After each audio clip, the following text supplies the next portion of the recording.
So today we'll continue with the last lecture, section 88 and 89 का. अब मैं एक पॉइंट से स्पेसिफिकली डील करना चाहूँगा. आई होप दैट आपने कल का लेक्चर अच्छे से सुन लिया होगा. There is one point which I want to specifically deal with, जो कल मैंने टीचर वाली बात बताई थी, एमनेटेशन वाली, एंड उस पर कॉर्पोरल पनिशमेंट पे क्या सीन होता है उसकी बात बताना था. अब कॉर्पोरल पनिशमेंट की पोजीशन तो आपने एमनेटेशन में अब तक पढ़ी ली होगी और मैंने कल समझा भी दी. पर क्या प्रैक्टिकल पोजीशन भी यही है? क्या जब आप कोर्ट में प्रैक्टिस करेंगे तो क्या अभी भी वही पोजीशन चल रही है एमनेटेशन वाली की? तो इसका आंसर बड़ा वेग है, इसका आंसर ग्रे एरिया में फॉल करता है. Because there is a Supreme Court judgement by the name of Hasmukh Gokuldas Shah versus state of Gujarat, जिसने पोजीशन ऑल्टर कर दी है एमनेटेशन की. इस केस में Supreme Court disagreed with the corporal punishment approach and said it is not recognised by law. Supreme Court rather suggested correctional measures for an indisciplined child rather than a corporal punishment by other means. It held that children have rights to, and in this case, it upheld the conviction of a teacher under section 323 of the IPC, but acquitted him under 306 of the IPC. That was the abetment of suicide, because abetment of suicide के ingredients prove नहीं हो पाए थे इस case में, पर hurt के ingredients prove हो गए थे तो कन्विक्ट कर देता सुप्रीम कोर्ट ने. अपील पार्टली ही अलाउ हुई थी. सो इस केस में डिफेंस लिया गया था सेक्शन 88 और 89 का, पर उसको नेगेटिव कर दिया था सुप्रीम कोर्ट ने, और बेसिकली काफ़ी वेग ग्राउंड्स पे नेगेटिव किया था. सुप्रीम कोर्ट ने प्राइमरली ये बात बोली कि जो चाइल्ड है अगर वो इनडिसिप्लिन करता है तो आप उसे कॉर्पोरल पनिशमेंट नहीं दे सकते, आप करेक्शनल मेजर्स से उसको ठीक करेंगे. अच्छा, सुप्रीम कोर्ट ने ये पूरे जजमेंट में कहीं नहीं बताया करेक्शनल मेजर्स क्या हैं. दूसरी चीज़ ये बहुत इंपॉर्टेंट थी कि जिस पैराग्राफ में सुप्रीम कोर्ट ने पूरे जजमेंट से डील किया है इस पॉइंट पे जहाँ पे वो एमनेटेशन की पोजीशन से डिसएग्री कर रहा है, उसमें सुप्रीम कोर्ट ने बड़ा ऑथॉरिटेटिव प्रोनाउंसमेंट नहीं किया है. वो ऐसा लग रहा है जैसे उस जज की पर्सनल विम थी कि नहीं यहाँ पे नहीं होनी चाहिए. ऑफ कोर्स द ऑनरेबल जज has the authority to give a judgement without having any reasons behind it. In the case the judge belongs to the Supreme Court. कोई एब्सोल्यूट रूल ऑफ लॉ नहीं है कि हर case में उनको reasons देने की ज़रूरत है. लेकिन अगर हम किसी सेटल्ड लॉ की बात करते हैं, अगर किसी सेटल्ड जजमेंट की बात करते हैं, तो ऐसे केस में हमेशा क्या होता है कि सुप्रीम कोर्ट एक पोजीशन बताता है कि देखिए, जैसे अभी इस केस में इन्होंने बताया कि कॉर्पोरल पनिशमेंट नहीं, करेक्शनल मेजर्स करिए. फिर सुप्रीम कोर्ट बताएगा कि करेक्शनल मेजर्स क्या होते हैं. फिर वो पुरानी अथॉरिटीज़ बताता है कि पुरानी अथॉरिटीज़ में क्या था और नई अथॉरिटीज़ में क्या होना चाहिए. फिर वो यूएस और ऑस्ट्रेलिया के जजमेंट्स देखता है, मतलब फॉरेन जुरिसडिक्शंस की जजमेंट अक्सर देखता है.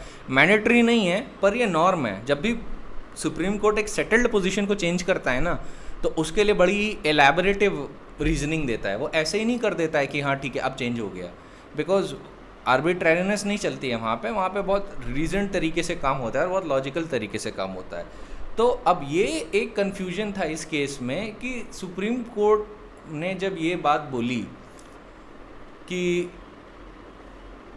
हेलो मैं ये बोल रहा था कि जब भी आप पूरी पोजीशन देखेंगे सुप्रीम कोर्ट के जजमेंट की, you will come to a conclusion कि उन्होंने कोई ज़्यादा रीजंस नहीं बताए. उन्होंने रादर कॉर्पोरल पनिशमेंट को जुवेनाइल जस्टिस एक्ट के सेंटेंसिंग से कंपेयर कर दिया है. उन्होंने बोला कि जब आप कॉर्पोरल पनिशमेंट वहाँ नहीं दे सकते, क्या कहते हैं, जुवेनाइल जस्टिस एक्ट में, तो आप इधर कैसे दे सकते हैं डिसिप्लिन के नाम पे? फिर आपको 88 और 89 का डिफेंस कैसे मिल सकता है? सुप्रीम कोर्ट ने यहाँ तक कहा कि डिसिप्लिन के नाम पे भी आप कॉर्पोरल पनिशमेंट नहीं देंगे. चलिए हमने मान लिया कि ठीक है नहीं देंगे, नहीं दे सकते, और उस पर 88 और 89 का डिफेंस नहीं अप्लाई करेगा.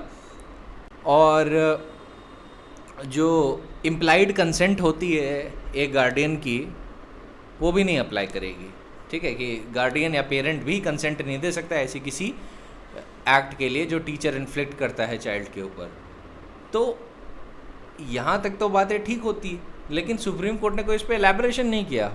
It just wrote it and went on and continued. तो it seemed more like as if Supreme Court wanted to hold that particular thought without demonstrating why it is important. All right, so Supreme Court never demonstrated why that position of law is not good, rather it just simply said it's not good. जैसे कि अगर मैं आपसे कहूँ कि आपकी writing में defect है, आप मुझसे पूछो सर मेरी राइटिंग में क्या डिफेक्ट है, मतलब मैं क्या चीज़ ढंग से नहीं लिखता या लिखती, तो मैं आपको ये नहीं बताता कि आपकी राइटिंग में डिफेक्ट क्या है, मैं बस ये कहता हूँ आपकी राइटिंग में डिफेक्ट है, and I just move on to other things.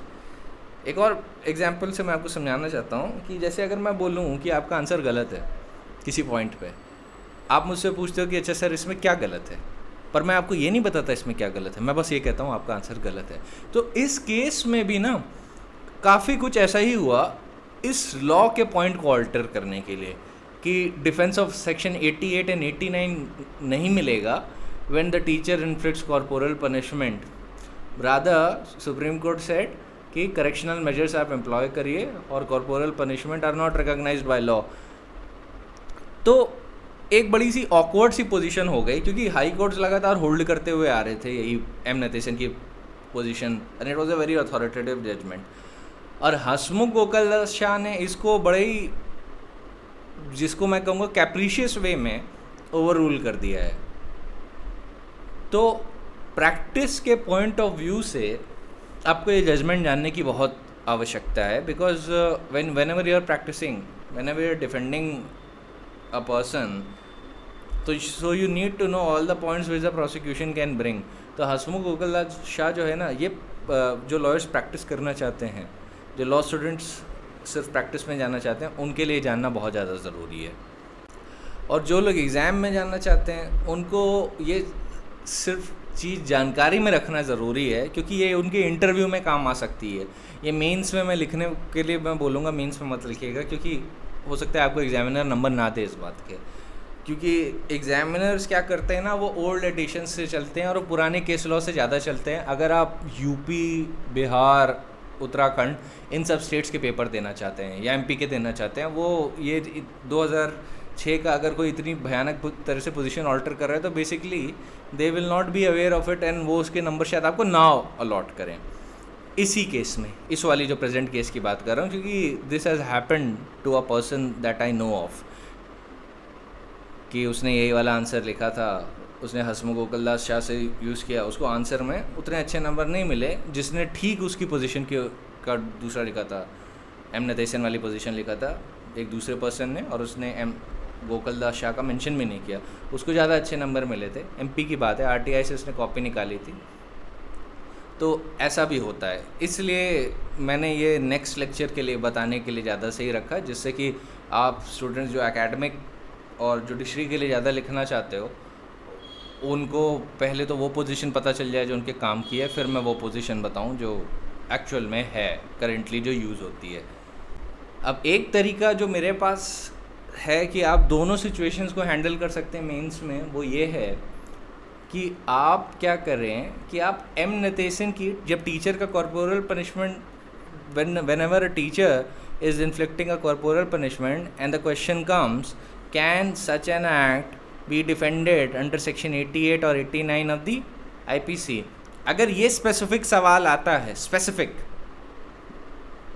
तब आप क्या कर सकते हैं, आप पहले एम नतेशन की पोजीशन बताएंगे, M Natesan versus state of Madras की, और फिर आप उसका छोटा सा रेशियो बता दीजिएगा एक लाइन का, कि जो for the purpose of correction school master में inflict moderate and reasonable corporal punishment and implied consent to such an act is given by the guardian.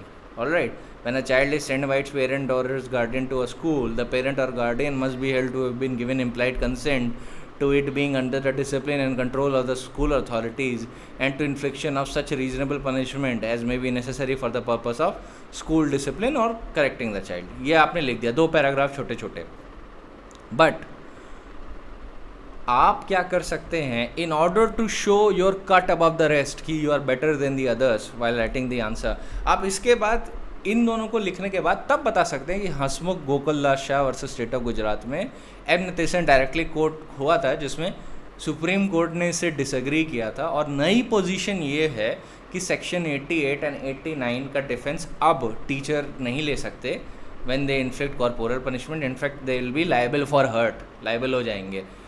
तो ऐसे में क्या होगा ना कि एग्जामिनर को ये लगेगा कि आपको सारी सिचुएशन पता है। कभी भी इस जजमेंट से शुरू मत करिएगा, हसमुख गोकलदास से शुरू मत करिएगा, हमेशा शुरू करिएगा एमनेटेशन से। ये सिचुएशन के बाद ये थी क्या कहते हैं, एमनेटेशन आपने बता लिया, फिर उसके बाद आपने हसमुख गोकलदास शाह और स्टेट ऑफ गुजरात बता लिया, and then your position is entirely complete. इससे एग्जामिनर को ये लगेगा कि जो स्टूडेंट है उसको सारी पोजीशन पता है, तो ही मे रिवॉर्ड यू मोर नंबर्स, ठीक है। क्योंकि एक्चुअली क्या होता है, जो बच्चे सिर्फ हसमुख गोकलदास शाह से शुरू करते हैं, कहते हैं आप पोजीशन ऑल्टर हो गई, उनको एग्जामिनर नंबर नहीं अवॉर्ड करते। तो फिर जब भी ये क्वेश्चन आए कि टीचर कॉर्पोरल पनिशमेंट इन्फ्लिक्ट कर सकता है, अगर हाँ तो उसका क्या लीगैलिटी है, आप एमनेटेशन से शुरू करिए, फिर हसमुख गोकलदास शाह पे ख़त्म करिए।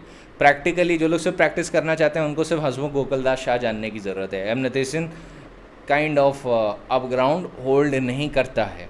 लेकिन हाँ, एक इम्पॉर्टेंट बात ये भी बता दूं कि हसमुख गोकलदास शाह भी बड़ा सेटल्ड जजमेंट नहीं है। हो सकता है आगे के केसेस में सुप्रीम कोर्ट इसे डिसएग्री कर जाए, क्योंकि रीजनिंग इस जजमेंट की बहुत बहुत ज़्यादा वीक है, और इतनी वीक रीजनिंग का होने के कारण ये हो सकता है कि सुप्रीम कोर्ट की सब्सिक्वेंट बेंचेस या सब्सिक्वेंट जजमेंट इसे डिसएग्री कर जाएं, अगर कोई ऐसा केस सुप्रीम कोर्ट पहुंचता है इन द फ्यूचर तब, ठीक है। तो अभी के लिए माइनर पॉइंट के लिए आप ये पोजीशन कोट कर सकते हैं अगर चाहें तो। हाँ, अगर आप किसी से डिबेट कर रहे हैं, अब अगर आप किसी को बताना चाह रहे हैं कि लॉ की पोजीशन क्या है इस पॉइंट पे, then again you will start with M Natesan and end with Hasmukh Gokaldas Shah versus state of Gujarat, ठीक है। आप अपने फ्रेंड्स में डिबेट कर रहे हैं इस पॉइंट पे, तो आप हसमुख गोकलदास शाह लास्ट में ज़रूर कोट करेंगे। इंटरव्यू में भी आप बता सकते हैं, क्योंकि इंटरव्यू में हाई कोर्ट जजेस बैठते हैं, so they are aware about that position. पर मेंस की कॉपीज ज़्यादातर टीचर चेक करते हैं, except in the case of Delhi judicial service. Delhi judicial service के केस में क्योंकि वो थोड़ा एक्सेप्शनल केस हो जाता है, बिकॉज वहाँ पे एग्जामिनेशन एकदम डिफरेंट तरीके से लिया जाता है, तो वहाँ पे आप Hasmukh Gokaldas Shah versus state of Gujarat से ही शुरू कर सकते हैं। आपको कोई ज़रूरत नहीं है एमनेटेशन को कोट करने की, बिकॉज इन दिल्ली जजेस एक्चुअली चेक योर पेपर। तो क्योंकि जजेस चेक करते हैं, जजेस आपका क्वेश्चन पेपर भी बनाते हैं, so you can quote them the actual position that is, and you can even discuss the annotation also, but सीधे अगर आप हसमुख गोकलदास शाह भी वहाँ पे कोट कर देंगे तो कोई दिक्कत नहीं होगी। ऑलराइट, तो ये एक छोटा सा माइनर पॉइंट था जिसको मुझे लगा कि इम्पॉर्टेंट है कि मैं आपको ये नेक्स्ट ही लेक्चर में बताऊं, कल टीचर वाले लेक्चर में ना बताऊं, जिससे आप लोग यही ना समझ लें कि हमें सिर्फ एक ही चीज़ पढ़नी है, दूसरी चीज़ नहीं पढ़नी है। जितना स्टडी नोट्स में है उसमें सारी चीज़ें पढ़ना इम्पॉर्टेंट है आपके लिए, it is very important. Quote करना अलग अलग चीज़ें हैं, ठीक है। तो अगर मान लीजिए एग्ज़ाम में सिर्फ 88 या 87 का क्वेश्चन आ रहा है, तो उसमें कोई स्पेसिफिक्स नहीं पूछे, तो आप डॉक्टर का एग्जाम्पल लेके, क्योंकि वो सबसे पॉपुलर एग्जाम्पल हैं सबके ही लिए, एग्जामिनर के लिए भी, एग्जामिनर भी वैसे ही इलस्ट्रेशन ढूंढेगा। अगर सिर्फ सिंप्लिसिटर क्वेश्चन आ रहा है सेक्शन 88 ऑफ द आईपीसी या 87 ऑफ द आईपीसी में, तो आप उसी को कोट करेंगे, उसका इंग्रेडिएंट लिखेंगे, एक दो केस लॉ लिख देंगे, या अपने से इलस्ट्रेशन बना के आप समझा दीजिए और आगे बढ़ जाइए। उसमें आपको कुछ ज़्यादा करने की ज़रूरत नहीं, क्योंकि बड़ा नुआंस्ड सेक्शन नहीं है, ठीक है। ये जो पॉइंट था ना कॉर्पोरल पनिशमेंट, इसको मैं डील करना चाहता था नेक्स्ट लेक्चर में। कल के लेक्चर में मैं इसलिए नहीं कर पाया क्योंकि मुझे स्पेसिफिक इंस्ट्रक्शन थे कि अभी आप मेन उनको एकेडमिक के पर्पस के लिए बता दिए, आप नेक्स्ट लेक्चर में उनको ये समझा देगा। That is Y I waited for a while, मैं आपको बाद में बता दूंगा। तो आई थॉट कि क्योंकि आपने पुराना लेक्चर सुन ही लिया होगा, तो अब आपको प्रैक्टिकल सिचुएशन ही बता देता हूँ कि प्रैक्टिस में क्या होता है, ठीक है। So now we can move on, आगे के सेक्शन पढ़ सकते हैं। Now will come to section 90। A consent is not such a consent as it is intended by any section of this code if the consent is given by a person under a fear of injury or under a misconception of fact। तो fear of injury और misconception of fact को mark कर लीजिए। and if a person doing the act knows or has a reason to believe that the consent was given in the consequence of fear or misconception, ठीक है। फिर consent of an insane person, if the consent is given by a person of an unsound mind or intoxication, he is unable to understand the nature or consequence of that which he gives his consent, or unless contrary appears from the context, if the consent is given by a person who is under 12 years of age, इन लोगों की जो consent है ना, वो consent नहीं मानी जाएगी। अनसाउंडनेस ऑफ माइंड वाले की, या कोई या सम पर्सन वो due to intoxication is unable to understand the nature and consequence of that which he gives consent, or consent of a child under 12 years of age is considered no consent in criminal law। तो ये prelims का बड़ा popular question है। अब जो section 90 है ना, इसकी इम्पोर्टेंस आती है आपके जो सेक्शन 375 ऑफ द आईपीसी है, जो रेप की डेफिनेशन है, उसमें इस सेक्शन का बहुत ज़्यादा यूज़ होता है, क्योंकि एक क्राइटेरिया ऑफ रेप है कि अगर मान लीजिए कि किसी ने एक वुमन को धोखा देके सेक्सुअल इंटरकोर्स कमिट कर लिया और उसे ये प्रॉमिस किया था कि वो उससे शादी करेगा, so that is called the position that breach of promise to marry, and due to that if the accused person actually indulges in sexual intercourse with the victim on the faith of such promise to marry which he doesn't intend to perform, then in that situation the consent to the sexual intercourse will not be called a consent under section 375 and he'll be liable for rape under section 376 of the IPC। तो breach of the promise to marry एक position है, उसके point of view से section 90 को तब हम लोग इसको जब 376 के साथ पढ़ेंगे तब ये ज़्यादा इंपॉर्टेंस रखेगा, राइट। अभी के लिए उसका इतना इंपॉर्टेंस नहीं है। अभी के लिए मैं आपको 2-3 इलस्ट्रेशंस को समझा के आगे बढ़ जाता हूँ, क्योंकि इसमें डिटेल डिस्कशन 375 और 376 के ही पॉइंट ऑफ व्यू से आपको समझ में आएगा। अब जैसे अब इसमें मिसकंसेप्शन ऑफ फैक्ट है, ठीक है, और एक फियर ऑफ इंजरी। तो फियर ऑफ इंजरी तो समझना आसान है। अगर आदमी चाकू दिखा के बोले कि अपना पर्स दे दो और फिर बाद में वो रॉबरी के लिए प्रोसिक्यूट हो, तो वो क्या कहेगा कि पर्स तो इन्होंने खुद से दिया था हमको, यही बोलेगा। तो मतलब इनकी कंसेंट थी, तो आपकी कंसेंट तब वहाँ पे मानी जाएगी? नहीं मानी जाएगी, क्योंकि फियर ऑफ इंजरी था। अब इंजरी आप इसको सेक्शन 44 ऑफ द आईपीसी से कंस्ट्रू करेंगे, बॉडी माइंड रेपुटेशन प्रॉपर्टी। अच्छा, मिसकंसेप्शन ऑफ फैक्ट क्या है? मिसकंसेप्शन ऑफ फैक्ट ये है कि मैं आपको एक ऐसा स्टेट ऑफ अफेयर्स दिखाऊं जो एग्जिस्ट नहीं करता। जैसे अगर मान लीजिए मैं एक फ़ोन सेलर हूँ, ठीक है, so I am selling you MI cell phones, and now I show you a model of MI phone and I tell you that this is the best model available in the market. You agree to purchase it. Now what I am showing you is a dummy model, alright, and I pretend that this is an actual model, not the dummy model. Now what you do is you give me around 15,000 for that model, and I sell it to you a dummy model, alright, and when I sell to you a dummy model, then in that situation what happens? Have I not committed misconception of fact? Have I not concealed a fact from you? I have also committed a grave crime of cheating you under 420 of the IPC, and it is punishable under 420 of the IPC. So here, even though you are consenting to buy that dummy model from me, but you are under a misconception of fact because you think that it is an actual phone. You as a purchaser are under the impression, due to my deceit that I practiced upon you, you are under a misconception of fact that the phone that I am showing is not a dummy model, but it is an actual phone. So in that situation, what will it be called? Will your consent be called consent? No, your consent is vitiated due to misconception of fact. तो यहाँ पे if I take this defense that the purchaser chose to buy this phone on his own free will and consented to the purchase, then why am I to be held liable? The court will simply say that it was because of the deception you practiced, and due to that deception, the purchaser was under a misconception of fact, alright, was under the influence of misconception of fact, and due to that his consent stands vitiated and you are liable for cheating. And since in this case a property has been exchanged, then you will be punishable under 420 of the IPC. Now I'll take a definitive example from your section 375 and 376. So I was talking about breach of promise to marry, right?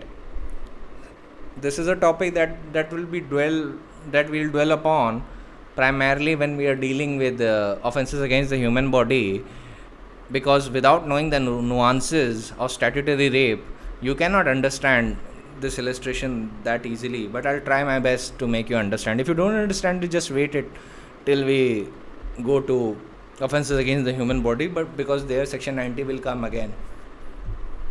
So take an illustration of a woman belonging to a village. All right, she's in love with a man who belongs to an urban area. He promises to marry her, and he constantly nags her that if you actually indulge in sexual intercourse, I promise to marry you, and I will never leave you, but I need to have sexual intercourse with you. So these kind of cases often happen. In fact, this is the most popular rape case which are filed before the police stations. Mostly whenever you see rape cases being filed, most of them are on the grounds of breach of promise to marry, not on the grounds of rape as you popularly imagine it. So let us suppose, for the sake of our illustration, that poor woman actually agrees to sexual intercourse on 3 grounds.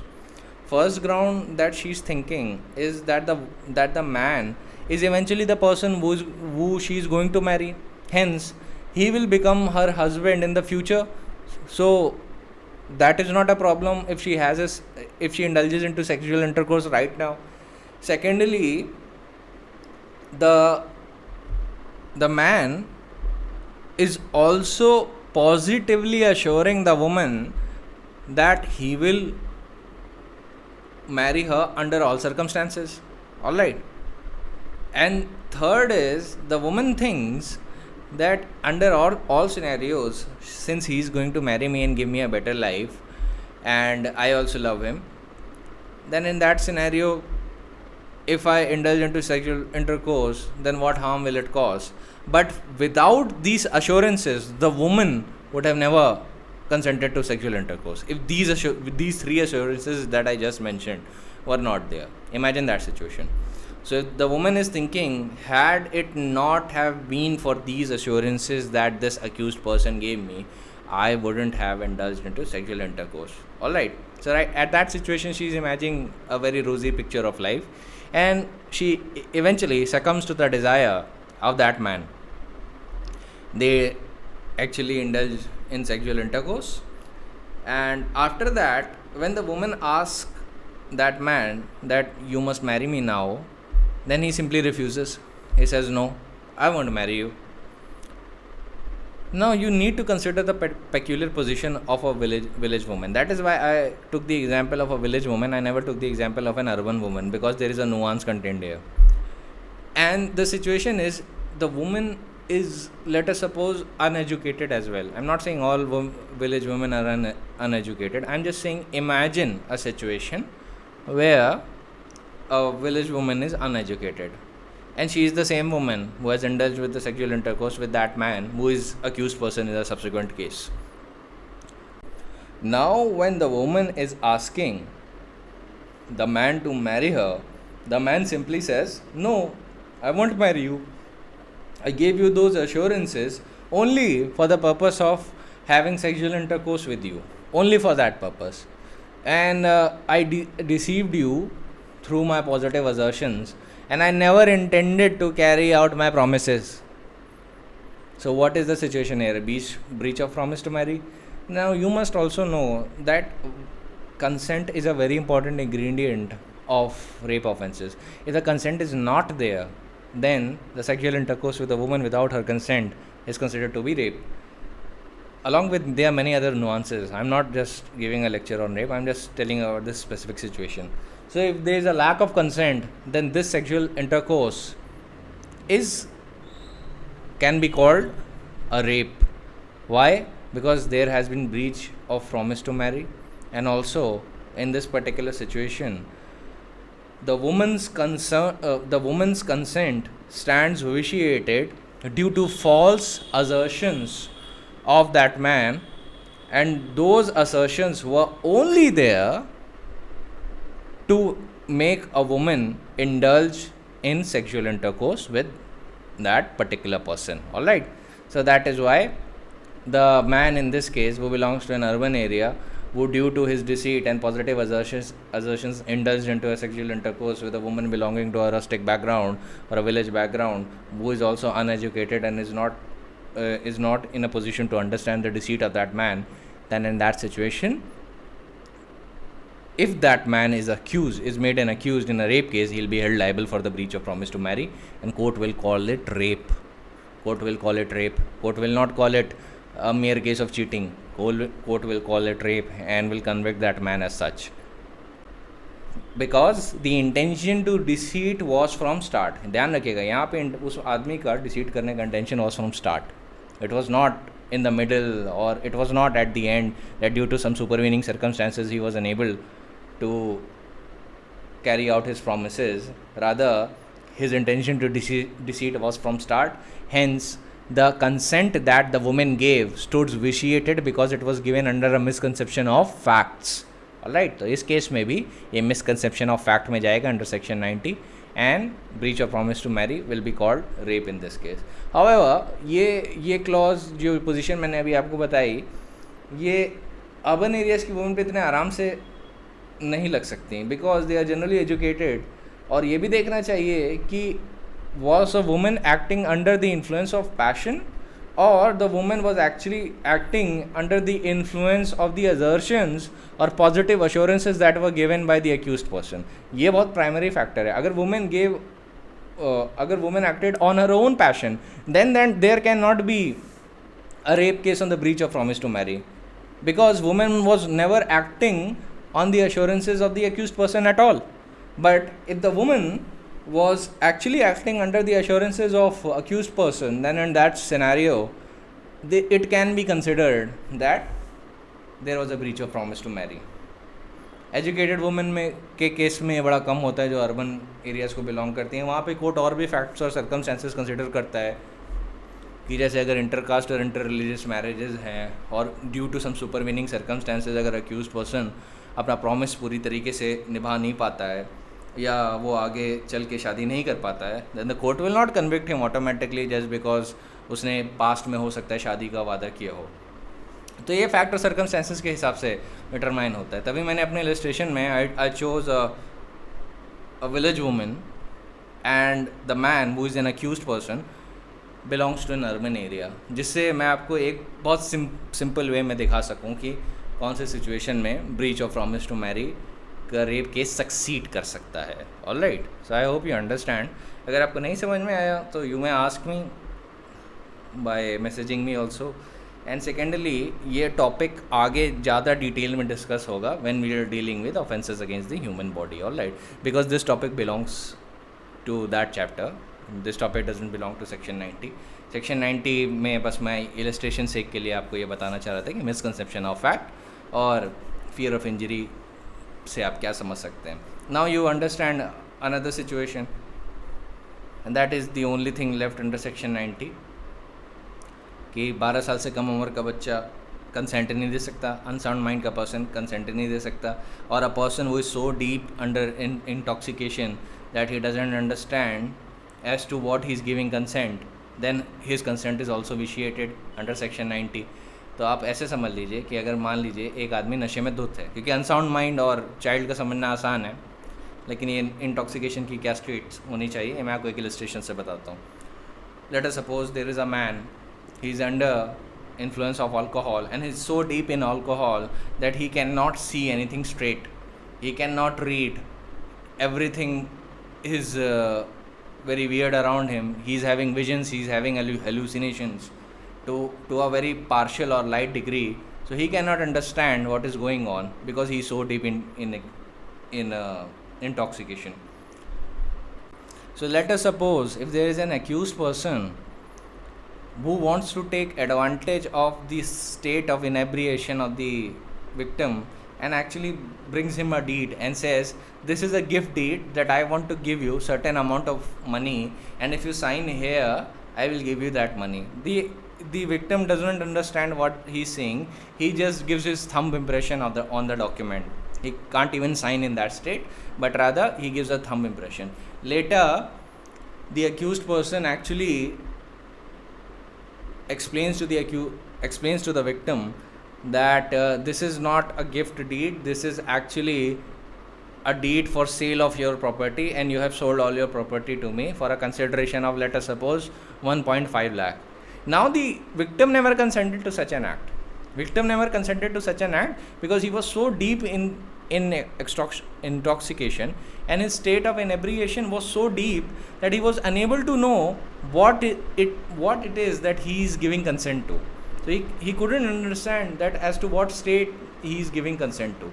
Hence, in this scenario, the victim's act will not be called his act at all. In fact, the court will say that his consent or his thumb impression stands vitiated because his consent is not at all there. Because section 90 says, if a man under the state of intoxication is unable to understand as to what he is giving consent to, the law treats it as if he has given no consent at all. ठीक है, तो वहाँ पे consent उसकी consent नहीं मानी जाएगी. अगर उसका फ़ायदा वो उठाना चाहता है कोई व्यक्ति कि ये आदमी तो नशे में है, इससे मैं कोई डीड साइन करा लेता हूँ, काफ़ी से डॉक्यूमेंट साइन करा लेता हूँ या चेक साइन करा लेता हूँ फॉर्ज्ड, और वो उस नशे की स्टेट में उसका फ़ायदा उठाने के लिए उससे कुछ सिग्नेचर या थंब इम्प्रेशन ले लेता है. तो ऐसे केस में अगर वो उसका फ़ायदा उठाना चाहता है उस इनेब्रिएटेड स्टेट का, तो वो नहीं उठा पाएगा, क्योंकि कोर्ट कहेगा कि हमेशा जब भी साइन होना चाहिए तो उसके साथ मेंटल फैकल्टी भी होनी चाहिए. तो अगर mental faculty stands vitiated due to inebriated state, तो सेक्शन 90 का आप कभी भी सेक्शन 90 हमेशा सीन में आ जाएगा क्योर करने के लिए वो डिफेक्ट. वो कभी भी अक्यूज पर्सन ये नहीं कह पाएगा कि इन्होंने कंसेंट दी थी इस चेक के लिए, या इन्होंने कंसेंट दी थी इस फॉर्ज डॉक्यूमेंट के लिए और इन्होंने देखिए इस पर साइन भी किया है. कोर्ट कहेगा ये उनका डॉक्यूमेंट ही नहीं है.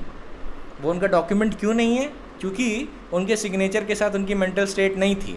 हैंस जो स्टेट ऑफ इंटॉक्सिकेशन वाला एग्जांपल है, ये इन्हीं सब सिनेरियोस पे जाता है. ये फॉर्जरी वॉर्जरी के केसेस में सबसे ज़्यादा यूज़ होता है कि मान लीजिए एक person is in a deep state of intoxication, किसी ने फॉर्ज डॉक्यूमेंट बना लिया और उस फॉर्ज डॉक्यूमेंट पे उसी इंटॉक्सिकेटेड स्टेट में विक्टिम का इंप्रेशन ले लिया.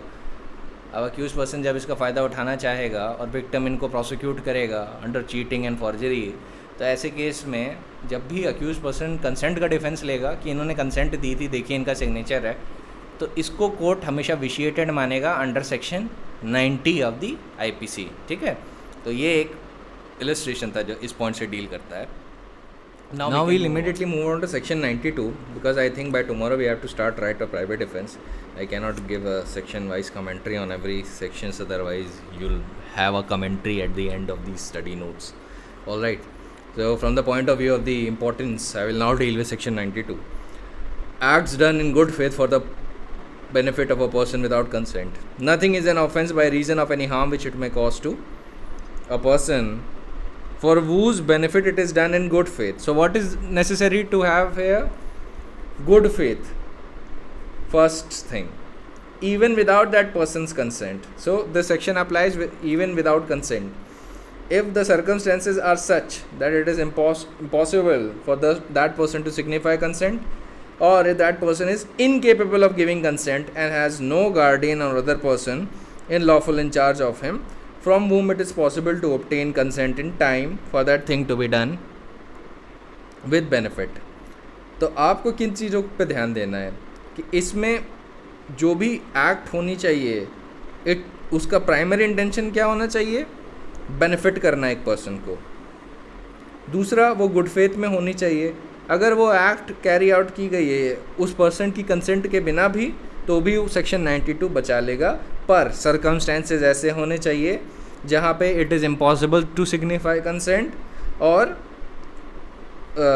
The person is incapable of giving consent. तो अगर मान लीजिए पर्सन बेहोश हो गया है, ठीक है, अ पर्सन इज़ अनकॉन्शियस, और जो डॉक्टर है उसको रीइंस्टेट करने के लिए मान लीजिए कोई ऐसी एक्ट कॉज करता है जो लॉ में हर्ट या ग्रीवियस हर्ट की डेफिनेशन में जाता है। मान लीजिए वो अनकॉन्शियस है due to some deadly disease, doctor कहता है कि इमीडिएटली ऑपरेशन करना ज़रूरी है, इमीडिएटली वो उसका ऑपरेशन करता है। तो अब वो ऑपरेशन जो कट्स उसने लगाए होंगे, जो उसने बॉडी पार्ट्स में इंसिशन वुंड्स दिए होंगे, तो वो तो ग्रीवियस हर्ट की डेफिनेशन में जा सकता है। और यहाँ पे तो पर्सन की कंसेंट भी नहीं है, क्योंकि सेंस ऑफ इमिनेंस है, तो वो तो कंसेंट देने के लायक अभी है नहीं, क्योंकि ही इज़ अनकॉन्शियस। और मान लीजिए वो आदमी अडल्ट भी है, उसका कोई गार्डियन नहीं है, तो ऐसे केस में if there is an adult person who is unconscious और डॉक्टर को लगता है इसकी इमीडिएट सर्जरी नहीं हुई तो ये बचेगा नहीं, तो ऐसे केस में अगर वो उसकी इमीडिएटली सर्जरी परफॉर्म करता है उसकी जान बचाने के लिए, तो वो ग्रीवियस हर्ट के लिए लायबल नहीं हो सकता। ऑलराइट, क्योंकि उसका जो प्राइमरी इंटेंशन क्या है, उस अनकॉन्शियस पर्सन के बेनिफिट में एक्ट करना। दूसरा, उसका प्राइमरी इंटेंशन ये है कि वो गुड फेथ में एक्ट कर रहा है। तीसरी बात ये है कि सर्कमस्टेंसेस ऐसे हैं where it is impossible for that person to signify consent. ठीक है, तो ऐसे में डॉक्टर को बेनिफिट मिल जाएगा सेक्शन 92 का। अब प्रोवाइजो वही सारी चीज़ें हैं जो पहले आपने सेक्शन 89 में पढ़ी थी। So it is the same in essence, वही सिंपल वाले कि rest will not extend to intentional causing of death और इंटेंशनल और voluntary causing of grievous hurt unless it is for the purpose of preventing death or grievous hurt or for curing grievous disease or infirmity. Similarly, third clause भी यही आपको बोलेगा कि voluntary causing of hurt पे भी exception extend नहीं करता unless hurt इसलिए कॉज की गई है to prevent death or hurt। ठीक है, तो ये थर्ड प्रोवाइजो का मेन एसेंस है कि आप अगर आपने कोई बड़ी बीमारी को बचाने के लिए आपने हर्ट की है, उसके बेनिफिट के लिए की है, या उसकी जान बचाने के लिए आपने हर्ट कॉज की है उसकी बॉडी पे, या ग्रीवियस हर्ट भी कॉज की है, तो it is not a big deal. हाँ, बस आपका इंटेंशन प्राइमरी यही नहीं होना चाहिए कि मैं हर्ट ही करना चाहता हूँ या मैं डेथ कॉज करना चाहता हूँ। In that scenario you won't be able to have recourse to section 92। ठीक है, और फोर्थ क्लॉज क्या है कि it will not extend to any abetment of any offence committing of which it would not extend. तो एक चीज़ का आप हमेशा ध्यान रखिएगा जो मेरे हिसाब से बहुत ज़्यादा इम्पोर्टेंट है, वो ये है कि जब भी आप डॉक्टर्स के प्रोसिक्यूशन का केस पढ़ेंगे तो 88, 89, 92 ये जो 3 प्रोविजंस हैं इनका बहुत ध्यान रखेंगे। ऑलराइट, क्योंकि ये डिफेंस प्राइमरली डॉक्टर्स को ध्यान में रख के ही बनाए गए, इसीलिए आप ज़्यादातर इलस्ट्रेशन डॉक्टर्स का ही देखेंगे। बट 92 अपने स्कोप में थोड़ा ज़्यादा वाइडर है। जैसे मैं बताता हूँ, अब इलस्ट्रेशन ही इसके पढ़ेंगे तो आपको समझ में आ जाएगा। Z is thrown from his horse and is insensible. A surgeon finds that Z requires to be trepanned. A, not intending Z's death but in good faith for Z's benefit, performs the trepan before Z recovers his power of judging for himself. A has committed no offense. Alright? Trepanning वो procedure होता है where sort of hole is drilled और screwed into a human skull, एक तरीके से क्रेनोटॉमी भी इसको कहते हैं। और इसका पर्पस क्या होता है कि ये एंशियंट टाइम में एक तरीके का वन स्टॉप शॉप मानी जाती थी कि जितनी कोई भी बीमारी हो सकती है वो उससे ठीक हो सकती है अगर आपने अब पर्सन को ट्रीपैन कर दिया। पर ये मॉडर्न मेडिकल प्रोसीजर नहीं है, ध्यान रखिएगा, ये एंशियंट टाइम का प्रोसीजर था। Now it has fallen out of use. Trepanation अब बहुत कम होता है। ऐसे नहीं होता कि आप सीधे किसी को भी अनकॉन्शियस हो गया तो उसको आप डॉक्टर हैं तो सीधे जाके उसको ट्रिपैन कर दें वहाँ पे। अब ये मेडिकल प्रोसीजर नहीं यूज़ होता, बहुत कम यूज़ में है। It is not a continuing medical procedure. Ancient times में माना जाता था it was one stop shop for all the ills, कि कोई भी बीमारी है ट्रिपैनेशन कर दो ठीक हो जाएगी। इसीलिए इलस्ट्रेशन भी आईपीसी के ऑथर्स ने बनाया है, क्योंकि ये जो ड्राफ्ट तैयार हुआ था 1835 में ही तैयार हो गया था। दैट इज़ वाई आप इतना एंशियंट बातें ट्रिपैनेशन के लिए देखते हैं। मॉडर्न टाइम्स में ये इलस्ट्रेशन बाय वर्बैटिम काम नहीं कर सकता, ठीक है, क्योंकि अगर वो डॉक्टर है तो गुड फेथ का मतलब ये ड्यू केयर एंड अटेंशन। तो अगर उसने बिना किसी कॉज के आदमी के बेहोश होते हुए ट्रिपैनेशन कर दिया रियलिटी में, तो कोर्ट उसे हो सकता है कन्विक्ट कर दे फॉर ग्रोस नेग्लिजेंस। अगर मान लीजिए उसको उसकी जान चली गई, क्या कहते हैं, विक्टिम की, तो हो सकता है उसको ग्रोस नेग्लिजेंस के लिए कन्विक्ट कर दे और 304A में डाल दे और बोल दे कि आप मॉडर्न साइंस के प्रैक्टिशनर हैं, आपको पता होना चाहिए कि ट्रेपैनेशन अब कितने आउट ऑफ यूज़ हो चुका है, और भी तरीके थे और आपका जो स्किल था वो एवरेज लेवल से भी कम था और उसकी जान चली गई, now you are liable. Alright, पर एग्जाम के पर्पज़ के लिए आप सीधे एज इट इज़ ये इलस्ट्रेशन कोट कर सकते हैं, that won't be a problem. मैं बस आपको प्रैक्टिकली बताना चाहता था कि ट्रेपैनेशन को ऐसा मत समझ लीजिएगा कि ये अब एकदम हर सिचुएशन में होता है, ये हर सिचुएशन में नहीं होता है जैसा कि इलस्ट्रेशन में दिया गया है। Alright, now I come to the next illustration. Z is carried off by a tiger. A fires at the tiger knowing it is likely that the shot may kill Z, but not intending to kill Z and in good faith intending Z's benefit. A's ball gives Z a mortal wound. A has committed no offense. Simple है ये कि good faith में उसने जान बचाने के लिए एक मान लीजिए गन शॉट फायर किया, पर वो टाइगर को नहीं लगा, वो एक्चुअली लग गया उस पर्सन पे जिसको टाइगर ले जा रहा था। बाद में मान लीजिए टाइगर ने डर के छोड़ दिया, तो फिर क्या वो आदमी अटेम्प्ट टू मर्डर के लिए इस आदमी को प्रोसिक्यूट कर सकता है जिसने गोली चलाई? The answer is no. The reason is simple, because his intention the intention of the person who fired the gun shot was only to save life of Z. His intention was not to kill Z, so hence he won't be liable for attempt to murder. All right. Now we come to the illustration C. A surgeon sees a child suffering from an accident which is likely to prove fatal unless an operation be immediately performed.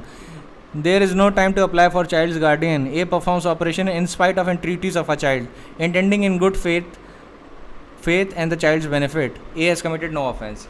It's fairly simple to understand. बच्चे की जान बचाने के लिए उसने operation किया, hence he is not liable. अगर मान लीजिए बच्चा मना भी कर रहा है, एंट्रीटी भी कर रहा है और उसके पास कोई भी कंसेंट नहीं है डॉक्टर के पास, नाइदर फ्रॉम द चाइल्ड और फ्रॉम द गार्डियन, चाइल्ड तो वैसे भी कंसेंटिंग नहीं दे सकता, तो ऐसे केस में डॉक्टर को लाइबल नहीं किया जाएगा क्योंकि वो गुड फेथ में काम कर रहा था। अब मेरी एक बात समझिए, इसको एक लाइव एग्जाम्पल से बताता हूँ। अब मान लीजिए एक बच्चा है, वो स्कूटी चला रहा है, अब स्कूटी चला रहा है, अब ड्यू टू सम एक्सीडेंट उसके थाई में इंजरी हो जाती है, अब उसे टाँके लगने, अब वो ब्लीड कर रहा है, डॉक्टर देख लेता है, उसको उठा के ले जाता है अपने वहाँ पे हॉस्पिटल में या क्लिनिक में और कहता है कि भाई इसको टाँके लगाने पड़ेंगे, अगर टाँके नहीं लगाया तो ब्लड लॉस से मर सकता है।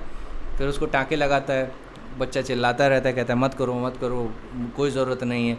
डॉक्टर उसकी सुनी को अनसुनी कर देता है और he just performs the medical procedure as it should have been performed. बाद में जब टाँके लग जाते हैं तो मान लीजिए चाइल्ड अपने पेरेंट्स से कंप्लेन करता है, अब पेरेंट्स में भी सेंसेस ना रहा तो मान लीजिए डॉक्टर को प्रोसिक्यूट कर देते हैं, और अगर डॉक्टर को प्रोसिक्यूट कर देते हैं तो डॉक्टर वहाँ पे ये डिफेंस ले सकता है and he is not liable. Alright, now I come to D. A is in the house which is on fire with Z, a child. People below hold out a blanket.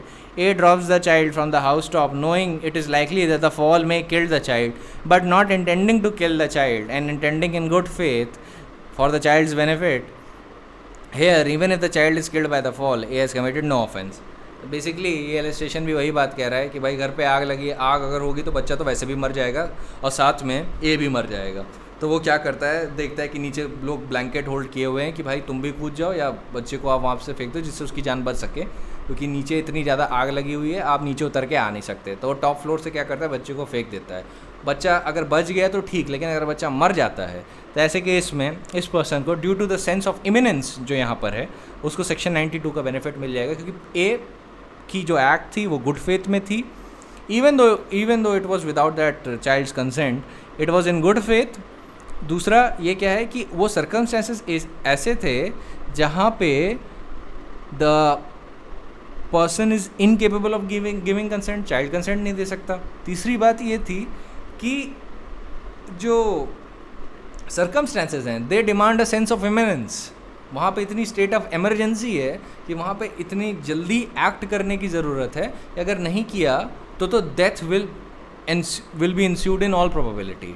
तो यहाँ पे ए का intention क्योंकि मारने का नहीं था और सर्कमस्टेंसेस और बाकी के इंग्रेडिएंट्स जो सेक्शन 92 के डिफेंस के लिए अप्लाई करते हैं वो सेटिस्फाई हो गए, तो सेक्शन 92 का बेनिफिट ऐसे आदमी को मिल जाएगा। अब एक्सप्लेनेशन इसकी एक दी हुई है सेक्शन 92 की, इसमें मेरली बस इतनी सी बात है कि पेक्यूनरी बेनिफिट का is not considered benefit with in the meaning of section 88, 89 and 92। तो पैसे का बेनिफिट नहीं माना जाता। यहाँ पे बेनिफिट का मतलब है लाइफ का बेनिफिट या कोई किसी फिजिकल हार्म या ग्रीवियस इंजरी से बचाने का बेनिफिट। ये बेनिफिट नहीं है कि आपको एक्स्ट्रा पैसा मिल जाएगा। कमर्शियल वैल्यू या economic value is not considered the benefit for the purpose of section 88, 89 और 92। All right, now we continue with the next section, that is communication made in good faith. No communication made in good faith is an offense by the reason of any harm to a person to whom it is made, if it is made for the benefit of the person. A surgeon in good faith communicates to his patient that is then in his opinion he cannot live. The patient dies in consequence of a shock. A has committed no offense, though he knew it to be likely that the communication might cause patient's death. तो इस section को ऐसे समझिए, देखिए अगर मान लीजिए कि कोई कैंसर पेशेंट है, डॉक्टर उसे कहता है कि I think you have only 3 months to live, और जब कैंसर पेशेंट ये बात सुनता है कि उसको कैंसर है और वो कैंसर ऐसी स्टेज पे जो क्योर नहीं हो सकता, तो ये बात सुनते ही वो शॉक से मर जाता है। तो डॉक्टर ने तो ये जो बात बोली थी गुड फेथ में बोली थी, उसको मारने का उसका इंटेंशन नहीं था, वो सिर्फ उसको सच बताना चाहता था, और सच बताने के चक्कर में अगर पेशेंट मर गया तो that is not the fault of the doctor. The doctor will be protected by section 93। अब एक चीज़ समझना जो बहुत ज़्यादा ज़रूरी है कि यहाँ पे गुड फेथ होना चाहिए। गुड फेथ वो एक्ट्स होती हैं जो ड्यू केयर और अटेंशन के साथ होती हैं, ठीक है, ड्यू केयर एंड अटेंशन, उसके बिना गुड फेथ नहीं होता। अब इसी सिचुएशन को हम रिवर्स कर देते हैं। कैसे? अब मान लीजिए डॉक्टर को पता है कि अगर वो पेशेंट को ये बताएगा सच तो ऑल प्रोबेबिलिटीज़ में पेशेंट मरेगा। यहाँ पे अगर मान लीजिए डॉक्टर ये सोचता है कि मैं सच में इस पेशेंट को मारना चाहता हूँ क्योंकि मेरा एक लिंक जुड़ा है इसकी प्रॉपर्टी में, और मैं हो सकता है इसकी प्रॉपर्टी का कई हिस्सा हॉस्पिटल के बिल्स में बता के एक इसके जो जितना भी स्टेट है उसको लायबल कर दूँ। होता है ना कि कभी कभी हॉस्पिटल्स इतना ज़्यादा बिल देते हैं कि एस्टेट जो होता है डिसीज पर्सन का वो इंडेप्ट हो जाता है, तो सोचता है कि अगर ये मर जाएगा तो मैं इन्फ्लेटेड बिल भी दे सकता हूँ और वैसे भी बचने वाला तो है नहीं 3 महीने में। तो फिर वो उसको जाता है और बोलता है कि तुम 3 महीने के बाद मर जाओगे, and doctor is fully intending कि जो उसका जो स्टेटमेंट है वो इस पर्सन की जान ले ले, पेशेंट की जान ले ले, और वही होता है, पेशेंट शॉक से मर जाता है। तो यहाँ पे इंटेंशन टू कॉज डेथ है, ठीक है, यहाँ पे डॉक्टर का इंटेंशन टू कॉज डेथ है और उसका मोटिव ये था कि भाई मैं इन्फ्लेटेड बिल्स बना दूंगा तो डिसीज़ का जो स्टेट है वो लायबल हो जाएगा फॉर द एक्स्ट्रा अमाउंट और मेरा प्रॉफिट होगा। तो यहाँ पे जब उसने एक्ट की है वो गुड फेथ में नहीं की है, यहाँ पे उसका एक proper intention to cause death था। और कैसे और पता चल सकता है? अगर डॉक्टर के पास ये रिपोर्ट्स हैं कि जो पेशेंट है वो हार्ट पेशेंट भी है कि, और उसको अगर कोई भी गहरा शॉक दिया जाए तो उसका heart can immediately stop working, heart fail हो सकता है। तो ऐसी सिचुएशन में जो डॉक्टर है जब भी वो कोई ऐसा स्टेटमेंट देता है जो उसे पता है कि इसको शॉक करेगा और वो मर सकता है या वो उसको मारना चाहता है ये बोल के, तब ऐसी सिचुएशन में डॉक्टर लायबल होगा। लेकिन यहाँ पे मारने का इंटेंशन होना चाहिए, मियर लाइक्लीहुड से काम नहीं चलेगा। अगर डॉक्टर को बस इतना पता है कि हाँ चांसेस हैं कि उसको शॉक लग जाए बात सुन के और वो शॉक से शायद मर जाए, पर उसका कोई इंटेंशन नहीं है उसे मारने का, तब वो लायबल नहीं होगा, तब सेक्शन 93 उसे प्रोटेक्ट करेगा। अब तो ये डॉक्टर के पॉइंट ऑफ व्यू से बता रहे हैं। अब ये, लेकिन ये सिर्फ डॉक्टर तक कन्फाइंड नहीं है, ये ऑर्डिनरी पीपल पे भी लगता है। अगर मान लीजिए आप किसी पर्सन को इन्फॉर्म करते हैं, let us suppose there is you are a lawyer, आप क्लाइंट का कंसल्टेशन कर रहे हैं, एक क्लाइंट है उनके बेटे को डेथ पेनल्टी हुई है, ठीक है, आप अपने क्लाइंट के कंसल्टेशन के दौरान अपने क्लाइंट को बोलते हैं कि किसी भी हाल में मुझे नहीं लगता कि वो बच पाएगा क्योंकि फैक्ट्स इतने स्ट्रॉन्ग है उसके खिलाफ कि उसको डिफेंड करना is very difficult. It is almost impossible to defend him because the evidence that the prosecution has gathered is of immaculate level.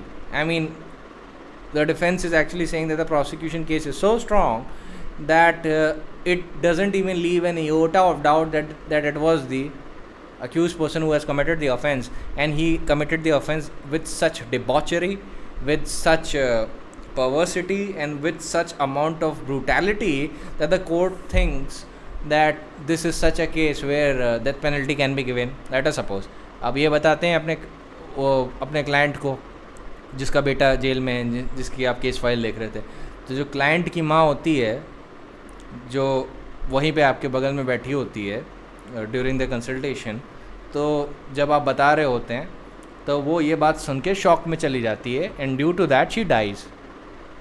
क्या यहाँ पे बोला जा सकता है you had the intention to kill by the usage of such communication? The answer is no. You will be protected by section 93. Alright, तो ये सारी चीज़ों का ध्यान रखिएगा. डॉक्टर के पर्सपेक्टिव में अगर बताया जा रहा है तो इसका मतलब ये नहीं कि सिर्फ डॉक्टर्स के लिए कन्फाइंड है, इसका स्कोप और भी वाइड हो सकता है. तो ये मैंने एक आपके प्रोफेशन को लेके एग्जांपल दे दिया. ना similarly there can be myriad of circumstances जहाँ पे ये लग सकता है या नहीं लगेगा. Alright, depending on the facts and circumstances चीज़ें चेंज होती जाती हैं. अब इसका स्कोप बस आपने जान लिया, that is enough for you. Alright, और रिस्ट्रिक्शन भी आपने जान लिया कि लिमिट्स कहाँ पे हैं, क्योंकि मैंने इलस्ट्रेशन को रिवर्स करके भी बता दिया. So now you can understand that what is the situation. So, the acts to which a person is compelled by threats, except murder and offences against the state punishable with death, nothing is an offence which is done by a person who is compelled to do it by threats, which at the time of doing it reasonably causes the apprehension that the instant death to that person will otherwise be the consequence. ठीक है, तो क्या इसमें important ingredient है? Compulsion bye threat होना चाहिए, और डर होना चाहिए किस चीज़ का? इंस्टेंट डेथ का. रीजनेबल एप्रीहेंशन हमेशा इंस्टेंट डेथ का, तुरंत मौत होगी, इसका डर होना चाहिए. और कौन सी इंपॉर्टेंट चीज़ें हैं इसमें कि मर्डर और offences against the state section 92 के परव्यू में नहीं आते हैं. तो अगर मान लीजिए किसी आदमी ने इंस्टेंट डेथ के डर में किसी और को मार दिया, मान लीजिए एक रॉबर आता है सी के घर में इन्वेट करता है और सी के सर पे गोली लगा देता है और कहता है बी को गोली मारो, और सी जो है बी को गोली मार देता है, तो सेक्शन 94 का बेनिफिट नहीं उठा सकता. सिमिलरली अगर मान लीजिए जम्मू कश्मीर में let us suppose there is a group of terrorist, और एक बार उन सब पे मर्डर का चार्ज लगता है along with the other charges under UAPA and other sections and other statutes. Murder का भी चार्ज लगता है, तो मर्डर के चार्ज में उनमें से एक टेररिस्ट ये डिफेंस लेता है कि मुझको धमकाया गया था और मेरे ऊपर हमेशा से इन जो सुपीरियर ग्रुप ऑफ टेररिस्ट था उन्होंने यही बोला था कि अगर तुमने नहीं मारा इनोसेंट लोगों को तो हम तुमको मार देंगे, तो इसी डर के कारण मैंने लोगों को मारा. So can he claim the defence? No, he can not take a defence under section 94. Similarly अगर उसने ये बोला कि मैंने जो भी एक्ट्स किए ऑफेंसेस अगेंस्ट द स्टेट जो भी किए which are punishable under section 121 of the IPC, मान लीजिए 121 ऑफ द IPC का भी चार्ज लगा है, waging war against the government of India, तो ऐसे केस में अगर वो ये बोलता है कि मैंने जो भी किया उसका कारण ये था कि जो एक सुपीरियर ग्रुप ऑफ टेररिस्ट था या एक सुपीरियर हायरार्की ऑफ कमांड थी जिसने बोला था कि अगर मैंने ऐसा नहीं किया तो वो लोग मुझे मार देंगे, तो ऐसे केस में क्या वो बेनिफिट ले सकता है सेक्शन 94 का? बिल्कुल भी नहीं ले सकता, उसे कोई बेनिफिट नहीं मिलेगा, उसको पूरी सज़ा मिलेगी. क्योंकि ध्यान रखिएगा लॉ ये भी एक्सपेक्ट करता है कि लोग नोबिलिटी से एक्ट करें. हर जगह अपनी ही जान बचाना प्राइमरी कंसर्न नहीं होता, कभी कभी अपनी जान देना दूसरों की जान बचाने के लिए एक प्राइमरी कंसर्न हो सकता है और वो नोबल कंसर्न होता है. ऑलराइट, तो लॉ इसीलिए 94 में मर्डर और ऑफेंसेस अगेंस्ट द स्टेट हटा देता है, क्योंकि वो बिल्कुल भी ऐसे एक्ट्स ऑफ कावर्डिस नहीं पसंद करता कि अपनी जान बचाने के लिए आपने दूसरे की जान ले ली विदाउट एनी जस्ट कॉज, कि आपको ये डर था कि कोई आपको मार देगा तो आपने उस डर में किसी और को मार दिया. The law consider it as cowardice and ignoble act. Then the proviso has been given under section 94, provided that the person doing the act did not of his own accord or reasonable apprehension of harm to himself short of instant death place himself in a situation by which he became subject to such constraint. Explanation 1. A person who of his own accord or by the reason of threat of being beaten joins a gang of dacoits knowing their character, is not entitled to the benefit of this exception on the ground of his having been compelled by his associates to do anything which is an offence by law. तो सिर्फ इस डर से join करना कि मुझे मेरी पिटाई होगी, अगर मैंने ऐसा नहीं किया तो जो मेरे फ्रेंड्स हैं मुझे मारेंगे, तो उन्होंने गैंग ऑफ डकैट्स ज्वाइन कर लिया, तो यहाँ पे इंस्टेंट डेथ का डर नहीं है तो बेनिफिट नहीं मिलेगा. ऑलराइट, एक्सप्लेनेशन 2 क्या कहती है? A person seized by a gang of dacoits and forced by threat of instant death to do something which is an offence by law. For example, a smith compelled to take his tools and force the door of the house for the dacoits to enter and plunder it is entitled to the benefit of this exception. अब मैं आपको section 94 पे एक problem बताता हूँ. It is a very popular problem. ये एक बार आई थी तो आई थिंक 90% लोगों ने इसका आंसर गलत ही दिया था. वो केस ये था कि अ locksmith was abducted by the gang of dacoits. उन्होंने बोला कि अपने टूल साथ में ले चलो, एक घर का ताला तोड़ना है. अब उस घर में एक पूरी फैमिली थी, उन्होंने ताला तोड़ा, डकैट्स अंदर घुस गए. अब डकैट्स ने जो घर में रेप कमिट किया वुमेन का, और जो जितने भी मेल मेंबर्स थे उनको ब्रूटैलिटी से मारा, फिर सारा सामान लेके चले गए. अब ऐसे में जब प्रोसिक्यूशन हुआ तो लॉकस्मिथ भी शामिल थे. अब सवाल ये था कि लॉकस्मिथ की भी क्या लाइबिलिटी है. तो लोगों ने ज़्यादातर लॉकस्मिथ को लाइबल करवाने के लिए बोला था, but the answer was locksmith will not be liable, क्योंकि डकैट्स ने जो भी एक्ट की it couldn't be traced to him. उसने वो एक्ट्स नहीं किए हैं. उसको तो थ्रेट ऑफ इमिनेंट डेथ दिखा के सिर्फ टूल्स उसके लेके चलने को कहा था. तो उसने वही एक्ट्स कमिट की जो कि डकैट्स ने बोली थी, और जो डकैट्स ने जो भी एक्ट्स बोली थी वो डेथ नहीं कॉज कर रही थी, उन्होंने वो सिर्फ ताला तोड़ने तक कन्फाइंड थी. अब डकैट्स आगे जाके क्या काम करते हैं that can not be traced to the locksmith, और लॉकस्मिथ इस जो सब्सिक्वेंट रेप और मर्डर हुआ उसके लिए लाइबल नहीं हो सकता. तो 94 में उसका सही आंसर था कि he won't be liable to any offence. उसको कोई भी सज़ा नहीं दी जा सकती, क्योंकि उसका केस पूरी तरीके से 94 से प्रोटेक्टेड है.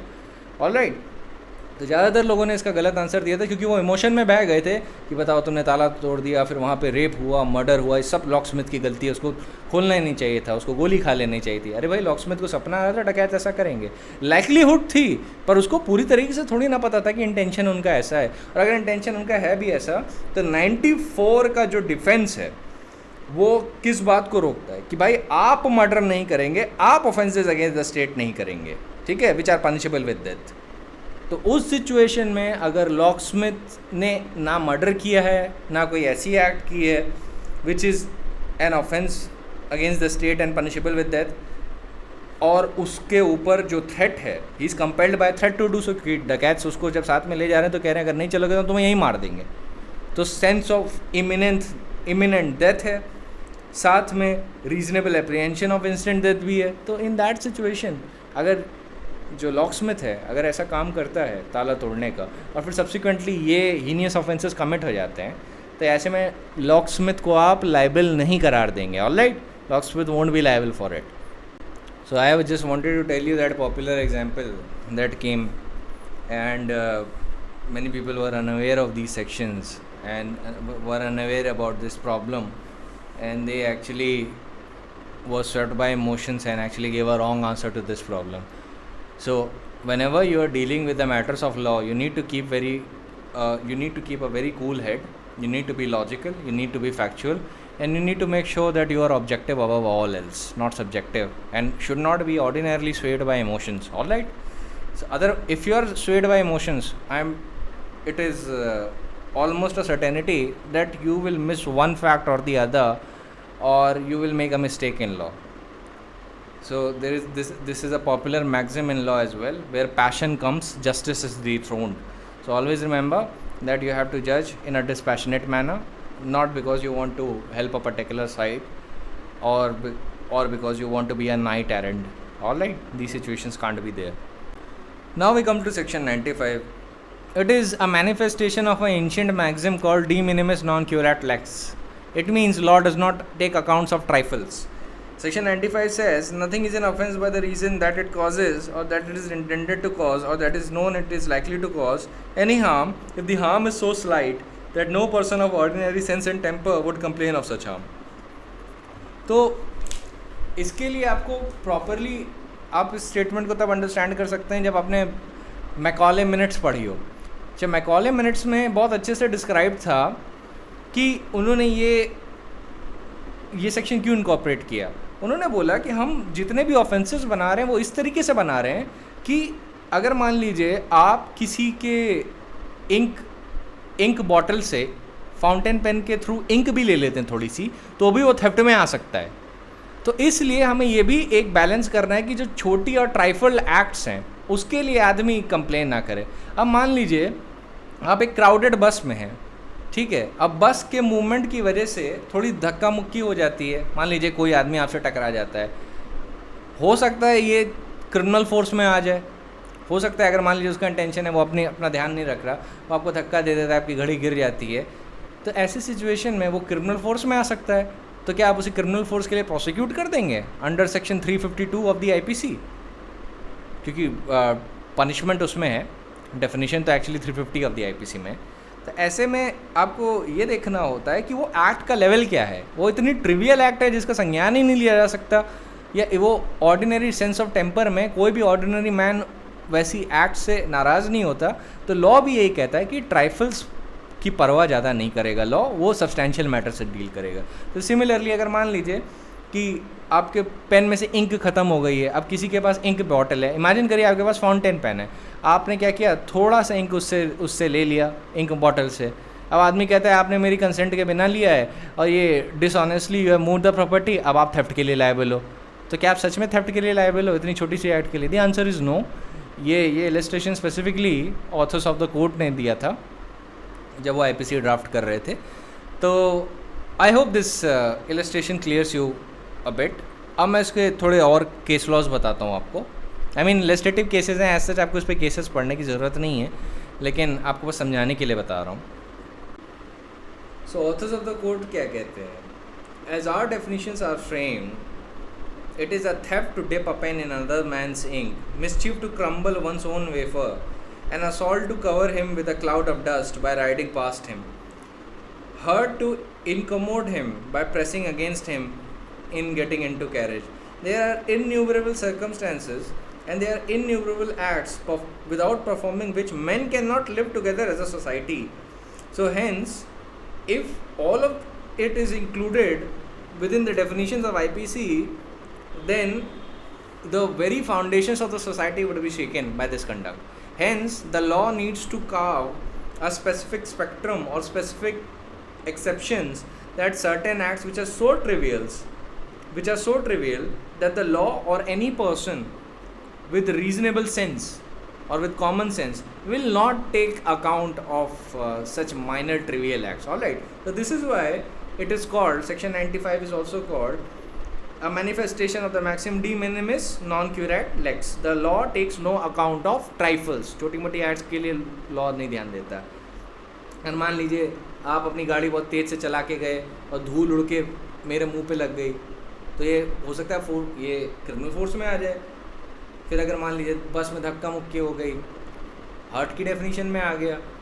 ठीक है, तो यू शुड अंडरस्टैंड, हर्ट और क्रिमिनल फोर्स दोनों की डेफिनेशन में आ गया. तो यू शुड अंडरस्टैंड कि अगर हर चीज़ अगर आईपीसी में ऑफेंस बनती चली जाएगी तो सोसाइटी का साथ में रहना ही मुश्किल हो जाएगा. That is why this defence has been created under section 95 of the IPC. अब एक सिचुएशन आप इमेजिन करिए कि एक आदमी है, वो एक पर्टिकुलर रोड से जाना चाह रहा है, दो आदमी उसका रास्ता ब्लॉक करते हैं. रॉन्गफुल रिस्ट्रेंट में आता है ये, ठीक है, it is an offence, wrongful restraint.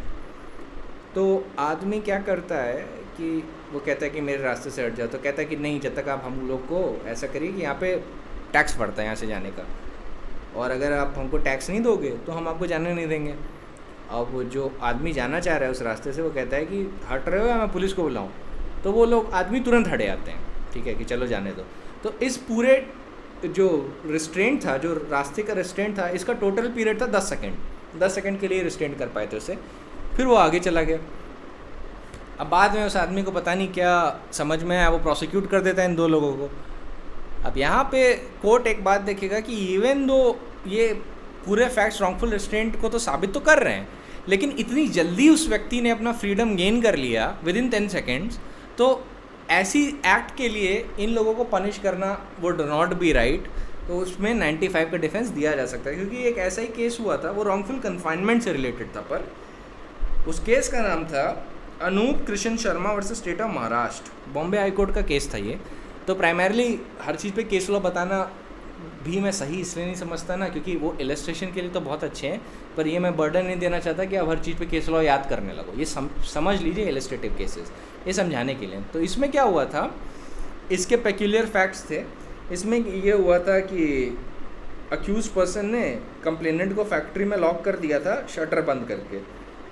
तो उस केस में रॉन्गफुल कन्फाइनमेंट के इंग्रेडिएंट साबित हो गए थे, बट जो आदमी था उसने जो लॉक हो गया था अंदर, उसने अपना जो फ्रीडम था उसने कुछ 10-15 मिनट में गेन कर लिया। तो जब उसने इतनी जल्दी अपना फ्रीडम गेन कर लिया, तो हाई कोर्ट ने नहीं पाया कि यार ये इतनी बड़ी एक्ट थी जिसके लिए आप 342 में इसको पनिश करवाएं। हाई कोर्ट ने सिंपली कह दिया इंग्रेडिएंट सेटिस्फाइड है, पर इट्स सच अ ट्राइफल और ट्राइफलिंग एक्ट कि सेक्शन 95 का डिफेंस पूरी तरीके से अप्लाई हो रहा है। देखिए सेक्शन 95 क्या कहता है कि nothing is an offence by the reason that it causes और that it is intended to cause, कि इंटेंशन है कॉज करने का, और that is known it is likely to cause any harm, कि वो हार्म कॉज करता है, पर हार्म इतने छोटे नेचर का है कि no person of ordinary sense and temper would complain of such harm. Alright, अगर मान लीजिए मैंने एक पेपर को रोल किया अपनी कॉपी से फाड़ के और पीछे फेंका, आपके मुंह पे लगा, आपने बोला क्रिमिनल फोर्स हो गई, ठीक है, या आपने बोला हर्ट हो गई, now you are prosecuting me for that. So basically, can I take the defense of section 95 or not? Of course I can, because act is so slight that it doesn't hurt you in reality. Even though the ingredients of the offences are satisfied under IPC, it doesn't mean that practically that the act has caused such a level of harm that the law ought to take cognizance of it. All right. अब एक illustration दे देता हूँ कि कहाँ पे ये जो acts हैं वो ट्रिवियल नहीं कहलाएंगे। एक सिचुएशन है KPS गिल वाली, उसमें भी यही डिफेंस लिया गया था। इसमें Mr Gill was top most official of the state police department. He misbehaved with Mrs Bajaj, Rupan Deol Bajaj, who was a senior lady IAS officer in the presence of gentry. So what he did was that KPS Gill actually slapped her posterior, in a very peevish way. So that doesn't basically suit any person to do such an act, but I think that he was under the influence of alcohol, and so he never thought much of it. He actually slapped the posterior of Mrs. Bajaj, and Mrs. Bajaj actually complained of section 354 IPC to the court. So here defense of section 95 was taken. That act was so slight that the court ought not to take cognizance of it. Court said that when it comes to offending modesty of a woman, then this act is not a mere trivial act, because the trauma and ignominy, that is the insult which the act of the accused person caused to the victim, is of such a great degree that law ought to take cognizance of it. So here KPS Gill was denied the defense of section 95. Alright, section 95 का defense नहीं मिला था. So always remember, if you misbehave with a woman like this and you intend to take the defense of section 95, more often than not it will fail. Alright, so this was one instance. So I think that is primarily it as far as 95 is also concerned. इस पे भी exam के purpose से ज़्यादा आता नहीं है, और ट्रिवियलिटी का defence is not a very popular defence, लिया जाता है पर बहुत रेयर इंस्टेंसेस में. सिमिलरली एक लास्ट इलस्ट्रेशन दे देता हूँ जहाँ पे सेक्शन 95 का डिफेंस फेल कर गया था. यहाँ पे एक सब इंस्पेक्टर ने डिस्ट्रिक्ट सुपरिटेंडेंट ऑफ पुलिस, जिसको हम पॉपुलर भाषा में SP कहते हैं, पूरा नाम होता है डिस्ट्रिक्ट सुपरिटेंडेंट ऑफ पुलिस, ठीक है. उसके जब उसको डिसमिस कर दिया सुपरिटेंडेंट ऑफ पुलिस ने, तो उसको डिसमिस्ड पुलिसमैन ने अम्ब्रेला से उसके चेस्ट पे एक सीधे मार दिया. हालांकि SP को उससे कोई ज़्यादा फ़र्क नहीं पड़ा, बट ही प्रोसिक्यूटेड हिम. जब उसे प्रोसिक्यूट किया गया उस पुलिसमैन को, डिसमिस्ड पुलिसमैन को, तो उसने डिफेंस लिया सेक्शन 95 का कि इनको चोट थोड़ी ना लगी थी, मैंने हमला तो ऐसे ही मारा था। वो जो कोर्ट था, कोर्ट ने उसका डिफेंस रिजेक्ट कर दिया और बोला no, you are liable for your acts and you will be punished for hurt. Similarly, let us suppose you drag a respectable man by his ear and you take him from one corner to other corner with the intention to insult him, then that case also the act is not trivial, because the act is intended to dishonor him, and the act is also an offense under various provisions of the IPC. Hence, defense of de minimis non curat lex as contained under section 95 cannot be taken and the defense will fail in this case as well. All right, ये बस scope आप अपना ध्यान में रखिएगा. Primarily we are done with it.